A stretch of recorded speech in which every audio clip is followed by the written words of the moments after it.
Good afternoon, everybody. Welcome to the third webinar in the Building Young Changemakers series brought to you by Tribes for Good. My name is Nadita, and I'm going to be hosting the rest of this webinar. I'm a development professional with over 5 years of experience in this space. This webinar is brought to you by Tribes for Good. Tribes for Good is a platform that basically works with young change makers who want to explore different social causes and contribute to causes, and while bridging the talent gap for social enterprises. So basically, by combining training with grassroots innovators, we help students interested to make a positive social impact. Tribes for Good was founded in 2018 and headquartered in Mumbai. It looks at simplifying the journey of potential change makers. This webinar series basically looks at addressing a few key questions, such as how do we build a nation that is conscious about social and environmental issues? How do we build citizen leaders? How do we understand social impact sector as a space for innovation? And finally, how can you create social impact given your interests and talents? So these are some of the questions that we try to address. So last week we had speakers from different areas such as waste management and gender justice. We will be following today, but we have two guests who will be talking to us about on the theme of animal welfare today. So let me introduce our speakers for the day. We have today with us Shakuntala Majumdar and Vardha Mehrotra. Shakuntala is an animal rights activist and the president of Thane SPCA, which is the Society for the Prevention of Cruelty to Animals.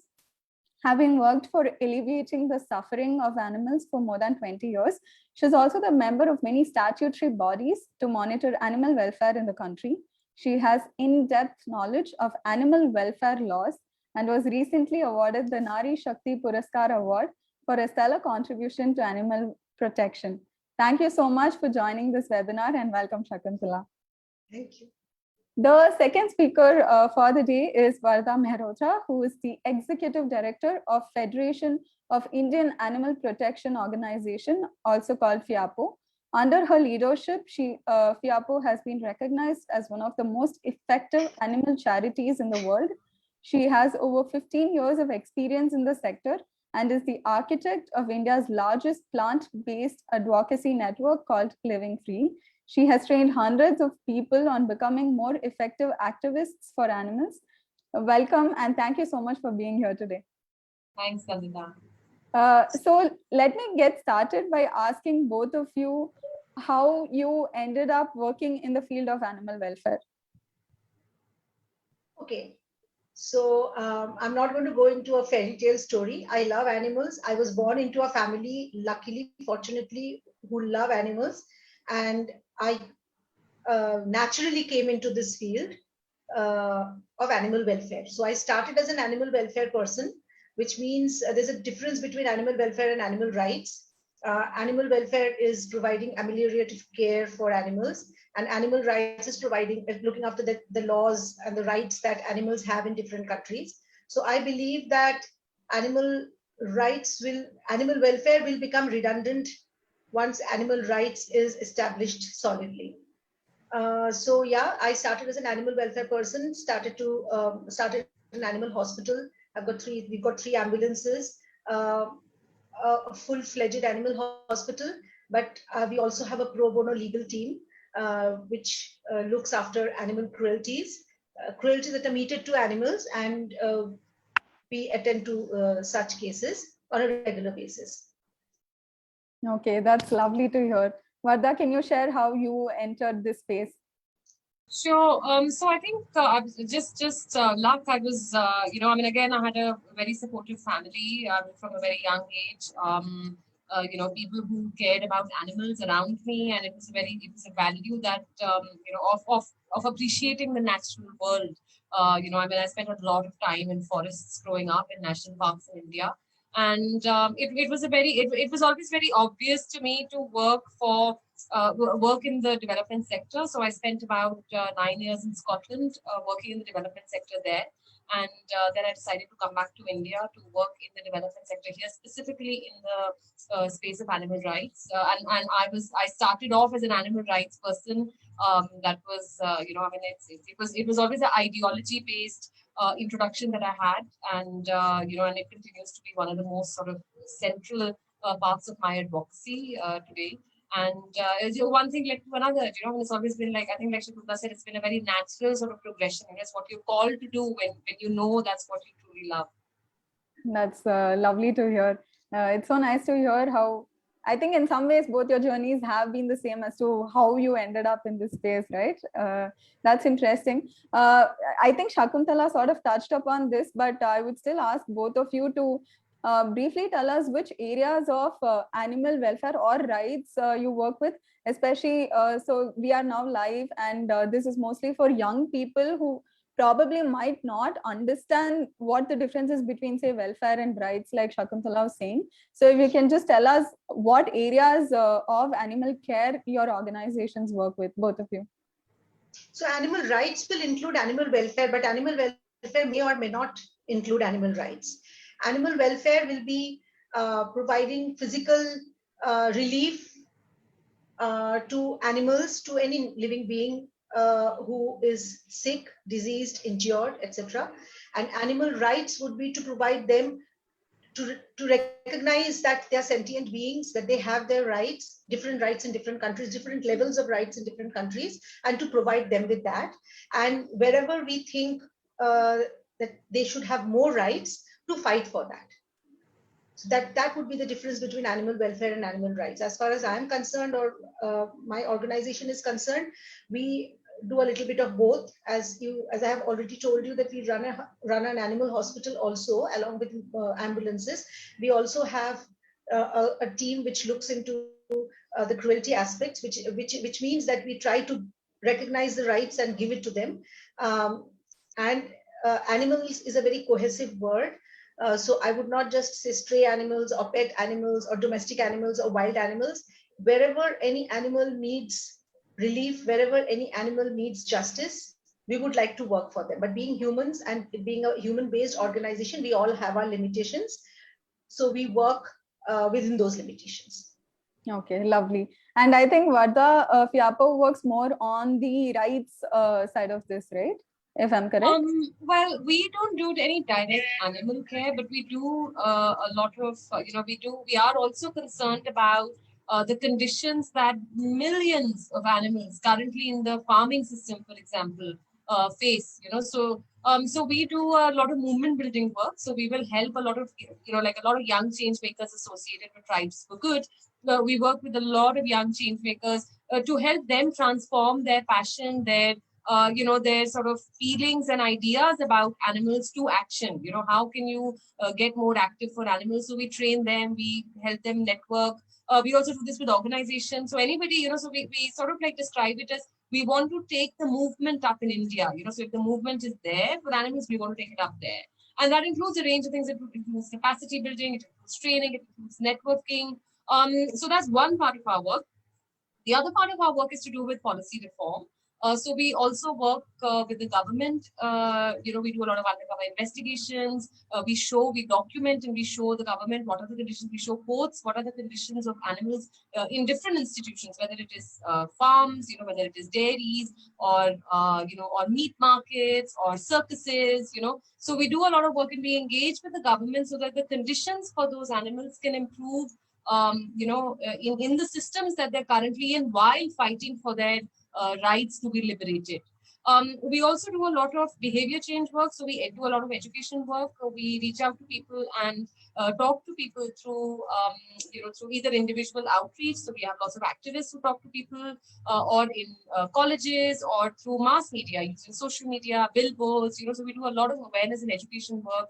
Also to raise awareness of this issue, to engage with people, to bring all sorts of people together, students, teachers, government, to really change the narrative that exists for animals in India. That's lovely. It sounds like a very holistic thing, and it's very complementary, right? What both of your organizations do, and both of them, I think, are equally important when it comes to animal welfare and rights.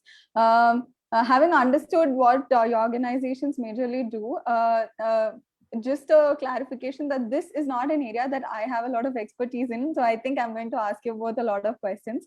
Shakuntala, we see a lot of animal lovers in communities around us who probably try to adopt street dogs and cats, or they find there are difficulties when it comes to that. As a person who's been in this field for so long, how do you think an issue like this can be addressed? I think first and foremost, we have to understand that there are sometimes misplaced love. So I'll explain that. Street dogs are so called because they are supposed to stay on the streets, on the roads. They have their place. The government has given them a right to stay where they are born. It is not necessary to take away that dog or the puppy to a home to give it a sheltered life. That is the first thing that we have to understand. Now, if there is a situation where you have to move a dog to a sheltered life, I don't know why there should be any problem, excepting the problem that I could envisage would be paperwork. We don't have any structured paperwork in this country, sanctioned paperwork in this country, which guides adoption policies. But most organizations have certain policies about getting dogs or cats from the streets adopted. And they are pretty good guidelines. And once those are followed, a house check is done, an evaluation of the adoptee family is done. I don't think there should be any problem. Problems arise when animal lovers with good intentions feel sad to see a little puppy on the street. Maybe it is with the mother who is going to teach the puppy everything it needs to know to lead a very comfortable life on the road and be of use to the community, because dogs and cats are supposed to be like crows. They are supposed to be the scavengers of nature. They do keep rodent population under control. They give security. Dogs give security to certain areas. Okay. Overriding that, when such animals are taken away and are gifted or as a fad adopted, that is when the problem starts, because a little cute puppy grows up to be a big dog and doesn't look as cute as a grown-up dog as it used to when it was a puppy, and eats more and has medical needs. That is when people think, oh, why did I bring this dog? And the dog is abandoned. That is where evaluation is necessary. And most big organizations evaluate families before giving them homes. Okay, this is interesting because I didn't know that there was no proper paperwork. I never even thought about it, to be honest. So that's interesting to know. Vardha, on the other hand, since a lot of the work that I saw on your website was to do with, protecting the rights of animals, etc. Can you tell us about probably some existing laws in our country for animal rights? Because there is not much awareness about it. Like, for instance, what is the Wildlife Protection Act? And I'm sure there are other things that we're not aware of. Could you tell us a little bit about that? Sure. So there aren't very many rights. So the legal system that we have is a welfarist one, as is across the globe. Yeah. So across the globe, animals are seen as commodities. Animals are seen as resources, right? So we see animals as resources, and the legal system that we have, and that exists globally in different countries, is how do we utilize that resource? So say that animal, if we want to we want to slaughter a hen and for her meat, or we want to skin an animal for her hide.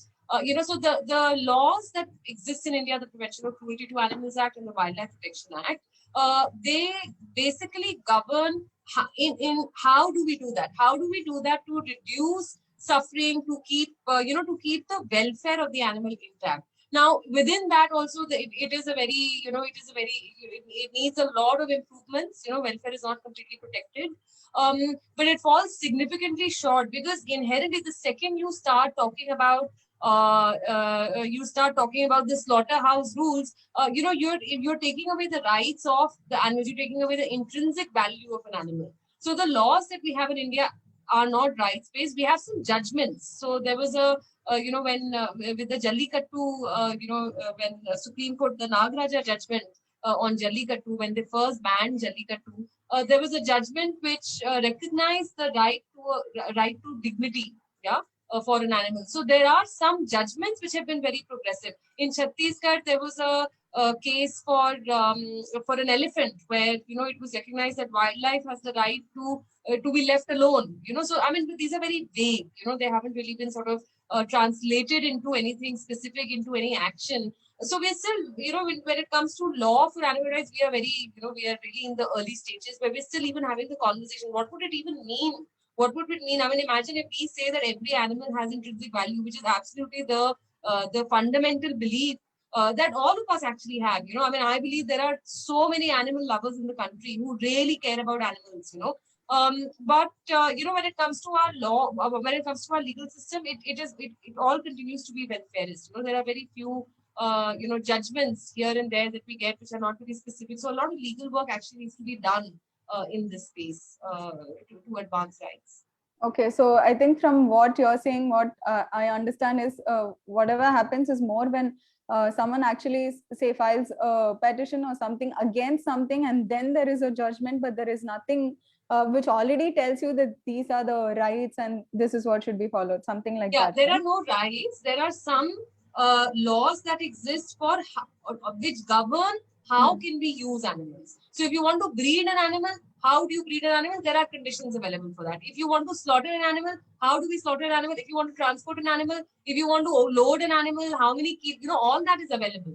Yeah, but we don't have any laws that recognize, well, that an animal has a right to a right to a dignified life. There is no law that actually translates that. I mean, it is only the judgment. So there is a dichotomy. We are not specific.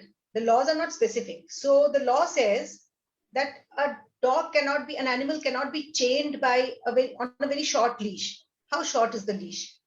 How big is the animal? What is the space which will have a ratio of spaces to the leash? Cannot be left without food and water for a very long time. What is a very long time? So until and unless we have those specifics written, it is going to be very difficult also to implement those laws, because they can be read differently by different lawmakers. Say that a magistrate or somebody else who's passing a judgment can read it differently, interpret it differently. So we need very clear laws. I would say that the Wildlife Protection Act is far, far superior, because it's very clear as to what you can do, what you cannot do. You just cannot dabble with any wildlife, period. Makes it very clear. So you can catch a pigeon, but you cannot catch a black kite. You cannot hunt a black kite, but you can hunt it's not right. I'm not saying it's right. I'm just saying it's very clearer than the other laws that we have. Okay, so basically what both of you are saying is, because it's vague, obviously you can find loopholes, right? Unspecific. Okay, interesting. Speaking of your work, Shakuntala, could you tell us, I think there was some you do drives to sterilize cats. So could you tell us a little bit about how the drive has been in Mumbai, and how do you see the stray problem in Mumbai? I think stray animal problem is a very urban concept. When I travel in the interiors, I don't see what you call strays, and not a very large number, because our technology has not penetrated into those areas. So nature takes care of the population. In cities, what happens is that we have focused programs. So we offer food and medication to animals, which is why they have a longer life. And they just tend to be there. So the population is much larger than what you see in rural areas. Okay. Stray population is not controlled at all, frankly speaking, especially in the state of Maharashtra, because the state of Maharashtra has a system of tendering.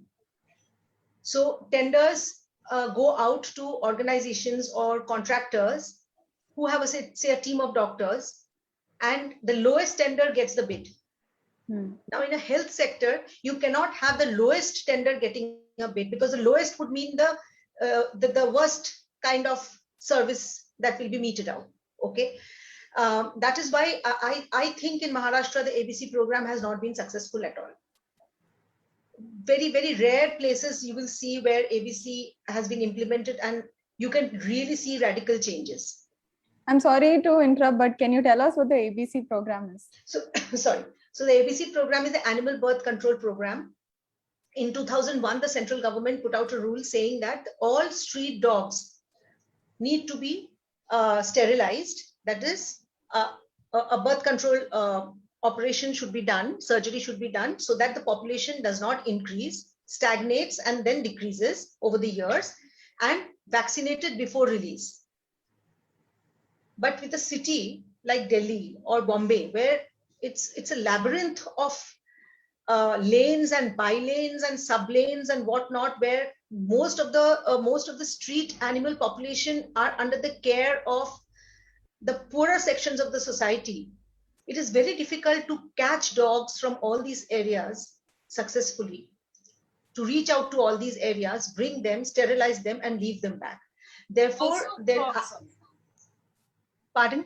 I was just adding to what you were saying, because across the country there are, Maharashtra is, in Bombay there's still a budget. In most of the country, as you know, they don't even. In Maharashtra also only the biggest corporations and councils have budgets. Otherwise, they do not have a budget. And during from 2020 onwards, the budget has been null and void, because most of the budget is going towards COVID. Understandable, but there is no budget, and the quality of work is going down because of the tendering system.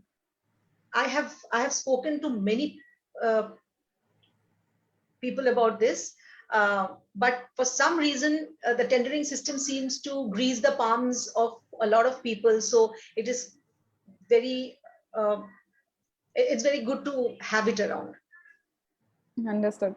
So my next question, Shakuntala, was sort of it's related to what you've been saying. I was going to ask you whether there have been situations where you have faced some sort of opposition from either, the local government or communities, etc., when you're in your work of protecting and healing animals, basically. So in the very beginning, Nandita, we used to face a lot of opposition, because the concept of animal welfare has become very clear in the recent years.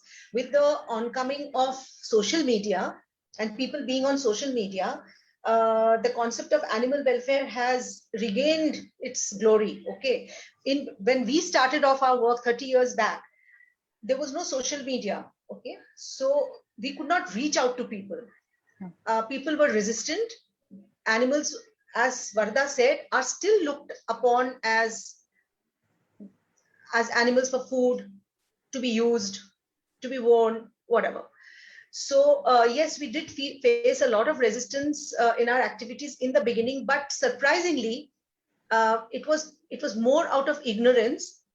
When we reached out to people, slowly people started converting. And obviously, since we started with a very small hospital and now we have a full-fledged facility, obviously, and with public support. So obviously people have changed. People understand the importance. People have found a platform where they can come with their animals or can bring their complaints. Even if the complaints are against animals, we are now strong enough. We have a platform from where we can make people understand how they should address the complaints. Okay. So definitely, like you said, I think social media has been I must say that we have also face a lot more problems from animal lovers than animal haters. Why do you say that? Could you just elaborate?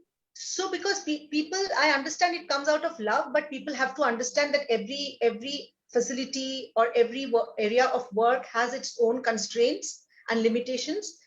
Expectation is sky high. So it's like you are there, so you have to do it, even if you do not have the capacity at that point of time to do it. And that is when problems start. I understand. Yeah. Interesting. Vardha, while going through FIAPO's website, I noticed a dedicated COVID response page So can you talk to us about how your work especially has become even more crucial since COVID hit, and maybe tell us about what your organization's response has been like since COVID? We're a federation of about 174 organizations. And when COVID hit, when I think March last year, and there was sort of like this lockdown that happened, we got a lot of, we immediately, like Thane SPCA and many organizations locally, did a lot of feeding drives, across the country. There was because street animals, whether they're street dogs or cats or, stray cows, they often eat. They're dependent on human population for their food. With the human population all indoors, there was suddenly a crisis. How are these animals going to eat? So lots of organizations were organizing feeding drives. And what we did was we supported especially those organizations in the smaller areas, so places like East India, Assam, Kashmir, where we know they will not get much funds. They will struggle with local administration to be able to get the feeder passes, because that time, sort of lockdown was really being followed very stringently. And the police later became quite supportive, and that was really amazing to see the police being quite supportive to be able to allow people to go out and feed animals. But initially there were a lot of difficulties, so we sort of stepped in to support lots of our member organizations in being able to feed animals and being able to raise funds for them. So we sort of set up a grant system. So we gave a lot of grants at that time, so people in different smaller cities, smaller areas where we knew they would not be able to attract funding like the bigger organizations, so to enable this feeding. As a federation, we also sort of like facilitated a lot of coalition, sort of like small, groups of sort of leadership organizations in India.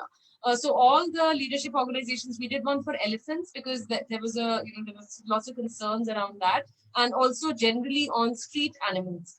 So a lot of organizations, the leadership ones, the big ones in India, we got them together and we facilitated regular calls to ensure that information was being shared, to ensure that best practice was being shared. So if somebody had an outbreak in their shelter in one city, their experiences could be shared elsewhere. So all that was also done to sort of help build a community.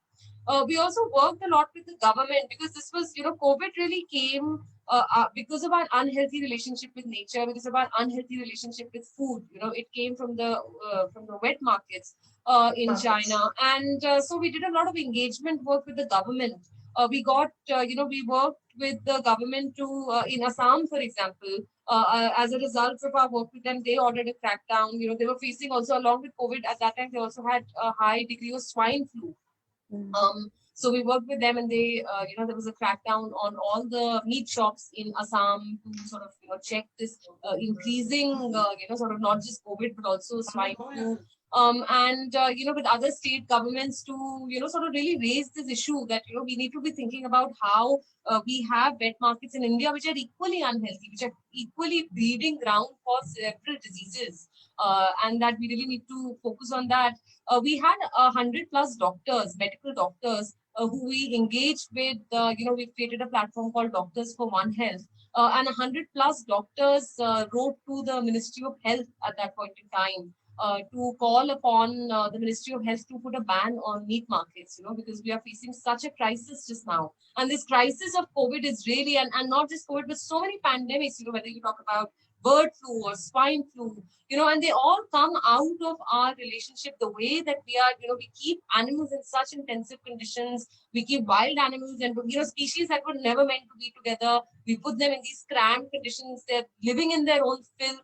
It is no surprise that, they fall sick with these, these viruses, and then, there is transmission. So it's really ensuring that, that our relationship with nature heals, which is now, of course, a sort of more global, there's a global call for that. So, we did a lot of that engagement also, and keeping the animal community together, so we used to sort of encourage our activists to do potlucks and, all that to keep them engaged. So all, we moved everything virtually, so we were sort of like constantly doing a lot of events online. Our wonderful team of campaigners spent a lot of time and effort just to keep everybody's morale up, because everybody was going through a difficult time, but just to keep the morale up of the movement, of the activists who are working with us. to continue and to transform their activism so we could continue to be a strong voice for animals. There have One really thing was very interesting to note what Vardha said was the wet markets. While the WASAWA and the UN have recognized that it is the wet markets could be generating more of such viruses, our government has been constantly saying that animals do not carry coronavirus. So please don't be scared to please eat more of chicken and eggs. It is very contradictory. It is very contradictory. This is something that just came to my mind because everywhere there are posters put up saying that please eat chicken and eggs, eat more protein to combat this virus. As if there are no other sources of protein and only chicken and eggs are the only sources of protein. So here we are talking about wet markets, and how do we explain to people? The people who came up and said that, okay, you are talking about wet markets, but where do we get our chicken from? Yeah. In fact, there are international expert reports now available which advocate for a plant-based diet for greater immunity. There is so much research now. There's a food summit, there's a food systems summit, and one of their goals is one of their action tracks is to shift to better consumption patterns. So this is sort of like being accepted internationally. There is more conversation about this internationally, that we need to shift our consumption patterns to what is most sustainable and also builds health and builds immunity. I think like Shakuntala is saying, our department in some, I think the Food Safety Authority has sometimes put out information and messaging around, better immunity from plant-based diets, but the Animal Husbandry Department also has been putting out messaging on eating fish and dairy and eggs and meat. So I think the government itself has been putting out contradictory information. And it's going to be a major shift, a radical shift if we have to change our lifestyle. It is not going to happen within the next 3 years. It sometimes takes generations to shift from one kind of lifestyle to a new lifestyle. What we can do, what FIAPO can do, is only to help make that shift, show people the right path. And that is, I suppose, what we are trying to do. I think ultimately it narrows down to people's food habits, and also we've seen that food habits of people are intricately intertwined with their communities and ancestry, the places they come from, and the places they come from, right? Yeah, absolutely. Correct. So like you said, even if the shift happens, it's going to be slow, but we do see a shift like Vardha was just mentioning. But did both of you see any other, I remember seeing a lot of myths about animals doing the rounds since COVID started. Animals? Pardon? Animals spreading the disease. Okay. Yeah, generally lots of things about animals and COVID going around in social media. Did you two see anything like that? How did you tackle anything that became an issue? Yes, because animals also do carry a different strain of coronavirus. The moment the word coronavirus came into the forefront, people said, okay, I want to get rid of my dog. He's going to carry coronavirus. Not understanding that this is not the same strain of coronavirus that an animal would carry. So during the first 4 months, our adoption coordinator has rescued a mind-boggling amount of pedigreed animals. People just left them on the streets. 3 of them are still with us, and we haven't been able to find homes for them. But about, say, 69 or 70, I think she told me, animals were picked up, rescued, neutered, treated, and homes were found for them. It is only later on, and sadly, many veterinarians started promotions saying that we are giving coronavirus vaccines to dogs. Please come to us. And people were rushing, not knowing that it is not the same coronavirus. So you see, people take advantage of situations. Yes, so that is one thing that we have seen. A lot of animals were abandoned. It became much lesser from the month of August, September onwards, because things started becoming clearer. And there was What also science a behind the whole reaction thing. as a result of the, some of the news stories that were coming about the mink farm and, the tiger and, sort of there were some individual cases in, in Yeah, different parts of yeah. the world. There was a One German Shepherd, cat, I think, in the UK, the one cat, one cat, one yeah, yeah, yeah. single cat somewhere in Belgium. So, so then that had like a significant, we would immediately see sort of like more requests for information coming in, so we prepared sort of like this research sheet that, this is what the data says that, you're not going to get COVID. And in some cases, there was some, I think in Maharashtra, I think it was Bombay Municipal Corporation, was it Shakunta, that put out some ad or something to do Yeah, with yeah, not an ad. It was not an ad. It was a proper some poster. Yeah, it was a some proper public poster. information they put out that stay away from animals or dogs or something like that, and then that, then the A lot animals of like municipal Thane corporations did especially that. down. Yeah, Thane, Bombay, a lot of municipal corporations, they just copied the poster the from each other, just put in their logos and they just circulated it. That really created a lot of fear.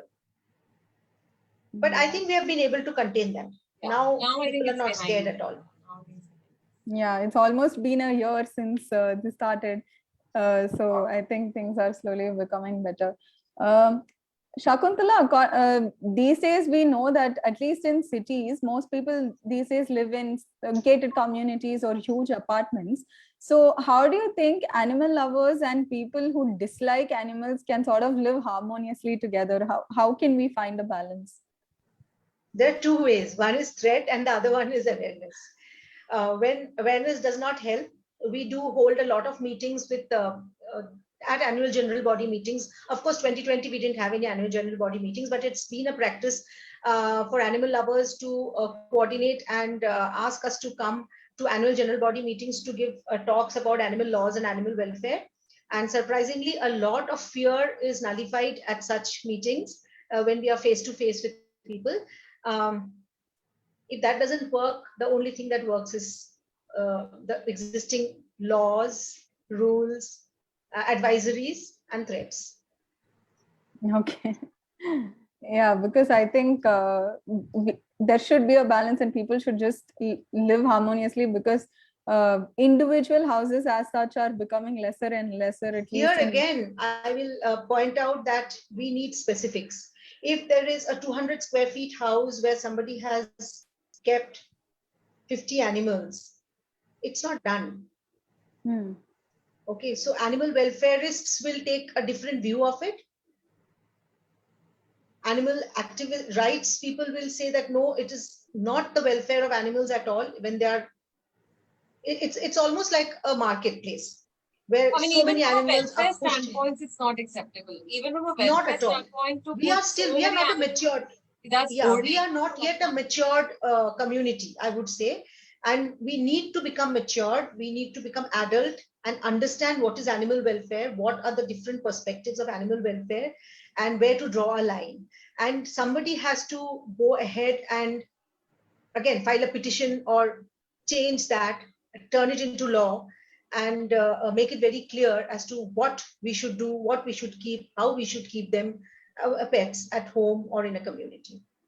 Very true. I think one of the things that's sort of like that comes to my mind is also like in these sort of situations, to the ability to be able to see it from the point of view of the animal instead of our point of view. We might think it's a very good idea to pick up 50 dogs from the street and put them in a small flat, but from that dog's point of view, it's not a very good idea. So every decision we take for any animal life around us, whether it is a animal that is living with us, whether it is animal out on the street, whether that's an animal in a in an institution somewhere in the in the animal farming system, wherever the animal is, it's really important to sort of look at it from the point of view of the animal. That is this going to enhance the life of the animal, or is it is it my own sort of need to keep the animal closer? In most cases, it is my need. It is my need. Most cases, as Varda pointed out, it is my need. We also need to be far-sighted and think of situations like what we are facing now.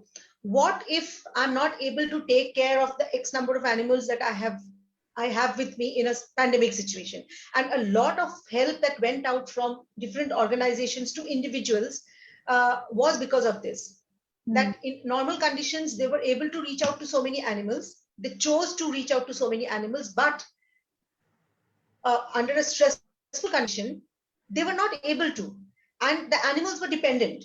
So we had no choice but to help those individuals to reach out to those animals. Okay, but if we were clever enough to limit the number of animals that we take care of, cut our cloth according to the coat. The other way around. I think cut our coat according to the cloth or whatever. And I think it would have been a much more intelligent choice to do that. Yeah, that makes sense. If I have place for 50 dogs, I can maximum take on 60. I cannot take on 100 because I know that the system will fail at some point of time, and I have to say no at some point. That is something we have to learn as an adult group of welfareists. To anybody listening, I would say if you have a space of 50 dogs, please only take 40 dogs, like because you will need space for those extra 10 dogs.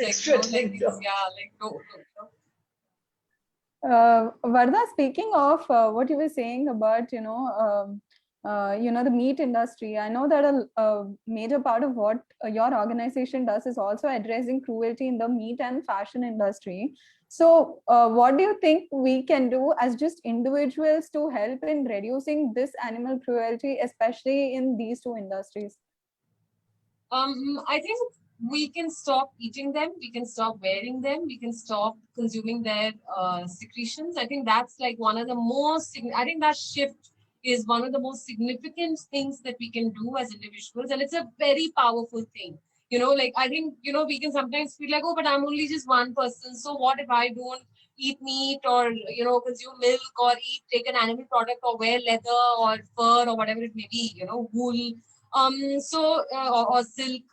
So, it is a very, very powerful thing because not only are you having immediate impact, immediately you are reducing consumption by that many, animals and products that you're consuming. It also is it's also, you're influencing others around you. You're sort of standing up and setting an example and saying, no, it's not okay to exploit animals for our benefit, it's not okay, and I stand up as a personal example for how an alternative life can be lived. So I think it's really important, and I think it's a very significant, strong decision that all of us, decision and statements that all of us can make as individuals, that we will not partake in this exploitation. And if all of us, all those people who are who have that empathy, and I believe that's like everybody, I don't believe there's a single person in this world who cannot empathize. I think that's one of the very fundamental human experiences of being able to empathize with others. And I think to be able to empathize and to be able to say, okay, well, I can't exploit animals, and I think that's one of the most significant things that that we can do. What I do recommend, though, is that it is something that we should perhaps limit and not do, is to argue on dinner tables, and I think arguing on dinner tables about being vegetarian or vegan, I think perhaps turns more people away than towards us. I think we need to have empathy for each other, I think as in feminism, I've picked up this recent field called feminists with bad habits,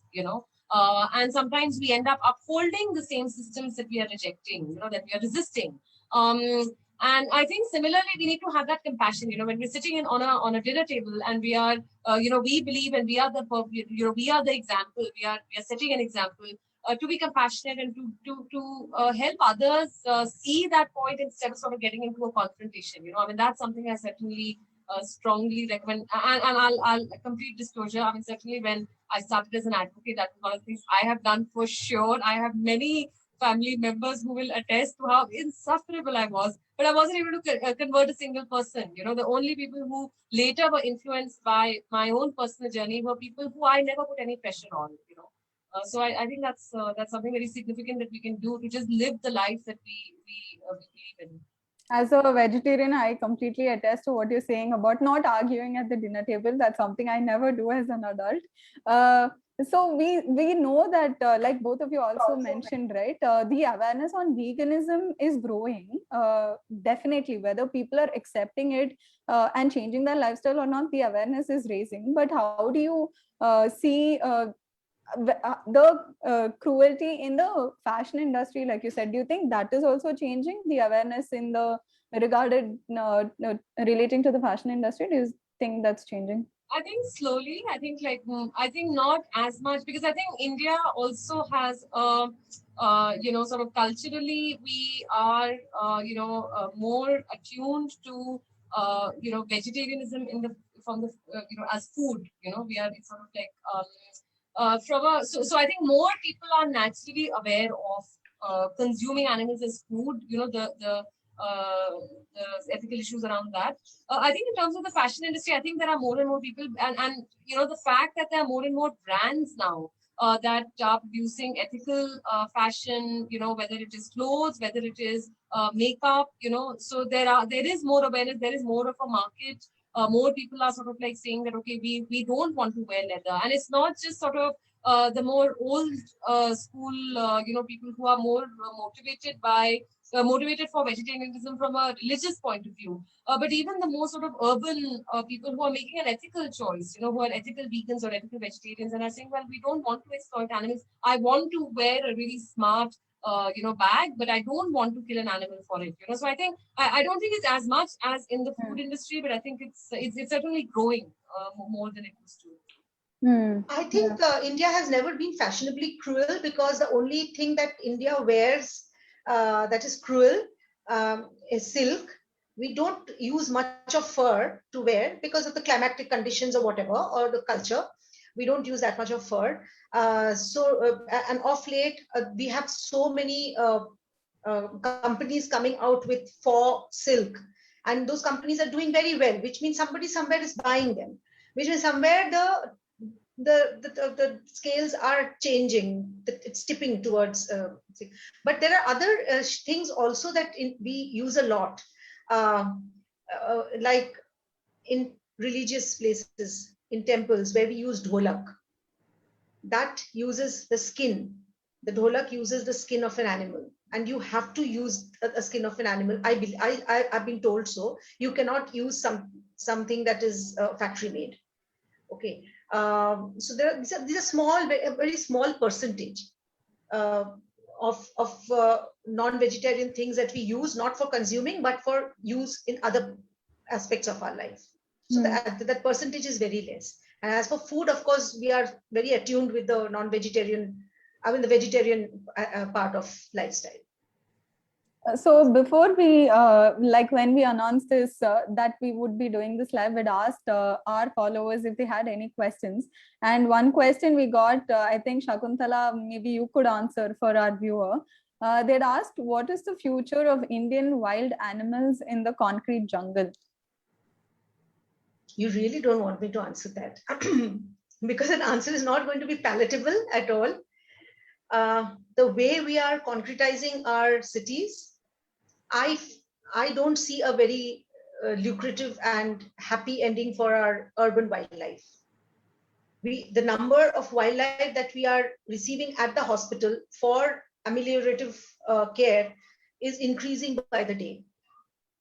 So obviously it is not a very, the future is pretty bleak, I would say. I'm sure. Although we do claim that in Maharashtra that we are increasing our tree cover, I don't see the increase. If we don't see the increase, we will not be able to gauge whether any kind of any positive changes are happening or not. I don't think that is the answer that our follower was hoping for, but that's the answer then. So before we wrap up this webinar, would both of you like to share any tips for young change makers who are listening to this, who want to be a part of activism in the space of animal welfare and rights to create social change? What would you tell them, both of you? I would say don't beat yourself. Don't be judgmental.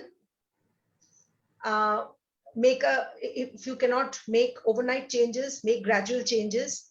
If you cannot love, it's okay, but it's not okay to hate.